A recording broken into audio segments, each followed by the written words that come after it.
ஒரே ஒரு சப்ஸ்கிரைப் மட்டும் பண்ணிட்டு பாருங்கள். பாக்கியராஜோட அப்பா வந்து பாட்டு கேட்டுட்டு இருக்காங்க. அவங்க வந்தவொடனே பார்த்தீங்கன்னா லட்சுமி பேச ஆரம்பிக்கிறாங்க. இந்த மாதிரிலாம் நடக்குதுங்களே, நான் என்ன கொலை குத்தமாங்க பண்ண சொன்னேன்? உங்களுது தானே ஒன்றே ஒன்று தான் துவைக்க சொன்னோம், அதுக்கே இப்படியெல்லாம் இது பண்ணுறாளுங்க. மலர் கூட எதிர்த்து பேசுது.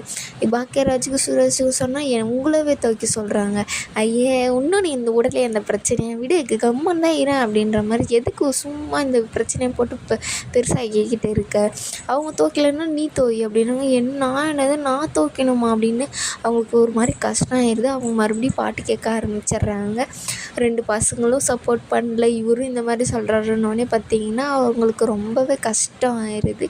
அதுக்கப்புறம் ரேவதிக்கு ஃபோன் பண்ணுறாங்க. ரேவதிக்கு ஃபோன் பண்ணி இந்த மாதிரியெல்லாம் நடந்துச்சு, வீட்டில் ஒரு பிரச்சனை அப்படின்ற மாதிரி சொல்கிறாங்க. என்ன பிரச்சனை, என்ன ஆச்சு அப்படின்னு ரேவதி பதட்டப்பட்டு கேட்குறாங்க. அவங்களும் அப்போ அது ஒரே ஒரு துணி தான் துவைக்க சொன்னால், அதுக்கே உள்ளே போடுற துணி தான் துவைக்க சொன்னால், அதுக்கே மதி முடியாதுன்னு சொல்கிற மலர் அவளுக்கு சப்போர்ட் பண்ணுறா. பாக்கியராஜு சுரேஷும் அப்பாவை துவைக்க சொல்கிறாங்க. அவர் என்னடானா என்ன துவைக்க சொல்கிறாருன்னு சொல்லிட்டு வண்டியாக கதை விட்டுட்டு இருக்காங்க. அதுக்கு ரேவதிக்கும் கோவம் வந்துடும். என்னம்மா நீ இது போய் அவளை துவைக்க சொல்லியிருக்க, உனக்கு கொஞ்சம் கூட மூளையே இல்லையாம்மா, ஏம்மா இந்த மாதிரி எல்லாம் பண்ணுற? இதுக்கு முன்னாடி மலர் வந்ததுக்கு முன்னாடி நான் தான் இதெல்லாம் செஞ்சுன்னு இருந்தேன்.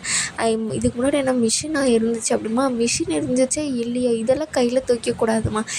என் வீட்லேயே அதெல்லாம் நாங்கள் துவைக்கிறது இல்லை, மிஷினில் தான் போடுறோம் அப்படின்ற மாதிரி ரேவதி கோவப்பட்டு, நீயும் ஏன்டி கோவமாக பேசுகிற அப்படின்னா, எந்த விஷயத்தில் எப்படி பேசணுமோ அப்படி தான்மா பேசுவாங்க அப்படின்றாங்க. அவங்க ரெண்டு பேருக்கு தான் சப்போர்ட் பண்ணுறாங்க அப்படின்வாங்க. அவங்க 2 பேர் பேசுனதுக்கு கரெக்டு தான், இதுக்கு இப்படி தான்மா பேசணும், நீ இதுக்கு வருத்தப்படாத, இதெல்லாம் அவங்கள துவைக்க சொல்லாதம்மா அப்படின்றாங்க. வேறு எதனா உனக்கு பிரச்சனைனா கூட பரவாயில்ல, இதை போய் அவங்கள துவைக்க சொன்னால் என்னம்மா அர்த்தம் அப்படின்ற மாதிரி சொல்கிறாங்க. அட போடி, நீயும் இது மாதிரி பேசுகிறேன்னொடனே பார்த்திங்கன்னா தங்கராஜ் கீழே இறங்கி வருவார். சரிம்மா நான் அப்புறமா பேசுகிறேன்னு சொல்லிட்டு வச்சுருவாங்க. யார் ஃபோனில் யார்கிட்ட பேசினுக்கிறேன்னு சொல்லிட்டு கேட்பாங்க. அம்மா கிட்ட தாங்க பேசுகிறேன், எங்கள் காமி அப்படின்றாங்க. என்னங்க சந்தேகப்படுறீங்களா அப்படின்னு. சந்தேகம் இல்லை, பார்க்கலாம் காமி அப்படின்றாங்க. காமிச்சோடனே நம்பரை செக் பண்ணி பார்க்க போகிறீங்களா? இல்லை அவங்க அம்மா எப்படி இருக்காங்க அப்படின்ற, நல்லா தான் இருக்காங்க, சரி சீக்கிரமாக வந்து தூங்குவா அப்படின்னு சொல்லிட்டு அவர் அங்கேருந்து கிளம்பி போயிடுறாரு. அதுக்கப்புறம் பார்த்திங்கன்னா மெசேஜ் அனுப்புகிறாங்க, வாய்ஸ் மெசேஜ். இந்த மாதிரி வீட்டில் என்ன பிரச்சனை அண்ணி அப்படின்னு சொல்லிட்டு கேட்குறாங்க. நான் தான் எப்பயும் உங்ககிட்ட உளருவேன், இப்போ அண்ணனும் உளர ஆரம்பிச்சிட்டாங்களா அப்படின்னு கேட்குறாங்க. அண்ணாலாம் சொல்லலை, அம்மா தான் சொன்னாங்க அப்படின்னு சொல்கிறாங்க. பிரச்சனைலாம் இல்லைங்க, அவங்கக்கிட்ட சொல்லியிருப்பாங்க, இல்லை முழுசாக சொன்னாங்களா இல்லை பாதி தான் சொன்னாங்களா அப்படின்ற மாதிரி மதி கேட்குறாங்க.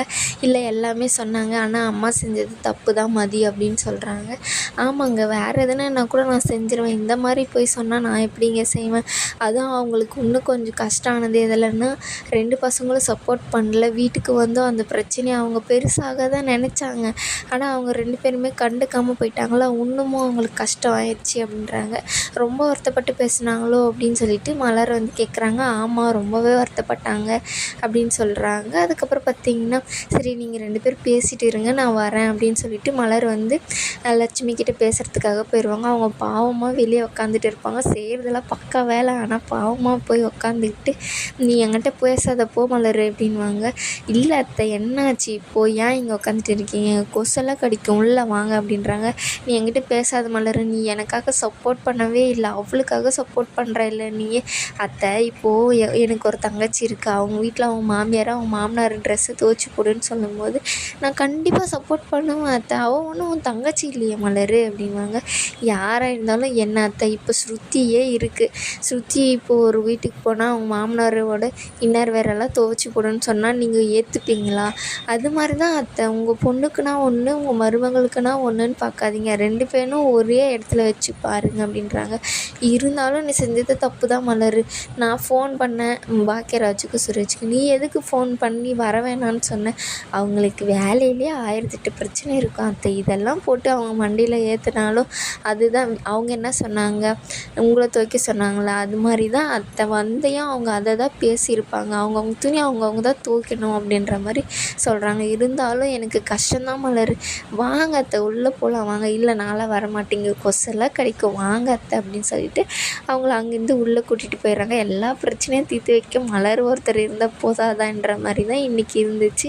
அதுக்கப்புறம் அவங்க அப்பா இருந்துக்கிட்டு, பாக்கியராஜ் இங்கே வா, என் ஃப்ரெண்டுக்கு ஒருத்தருக்கு உடம்பு சரியில்லை, அது எனக்கு கேட்டதுலேருந்து ஒரு மாதிரியா இருக்குது, எனக்கு ஹெல்த் எல்லாம் செக்கப் பண்ணணும் அப்படின்னு சொல்லிட்டு சொல்கிறாங்க. நாளைக்கா நீ வீட்டுக்கு ஆளுங்களை வர சொல்கிறியா அப்படின்றாங்க. சரிப்பா வர சொல்கிறேன், எனக்கும் பயமாக இருக்குது, நானும் செக் பண்ணிக்கிறேன் அப்படின்னு சொல்லிட்டு லட்சுமி வந்து சொல்லுவாங்க. அதெல்லாம் ஒன்றும் வேணாம், நீ நல்லா தான் இருக்க அப்படின்னு சொல்லிட்டு அவங்க வந்து சொல்லிடுவாங்க. அவங்களுக்கு கொஞ்சம் மாதிரி கஷ்டமாயிரும், அவங்களுக்கும் பிரச்சனை இருக்குல்ல உடம்புல, ஆனால் அவருக்கு மட்டும்தான் செக் பண்ணணும்னு சொல்லிடுவார். சரி நானும் நீ மட்டும் செக் பண்ணிக்கோங்க அப்படின்னு ஆளுங்களை வர சொல்கிறதுக்காக பாக்கியராஜ் வந்து ஃபோன் பண்ணுறதுக்காக போயிடுறாங்க. லட்சுமி வந்து சோகமாக உட்காந்துட்டு இருக்காங்க. இதோட இந்த எபிசோடு முடியுது.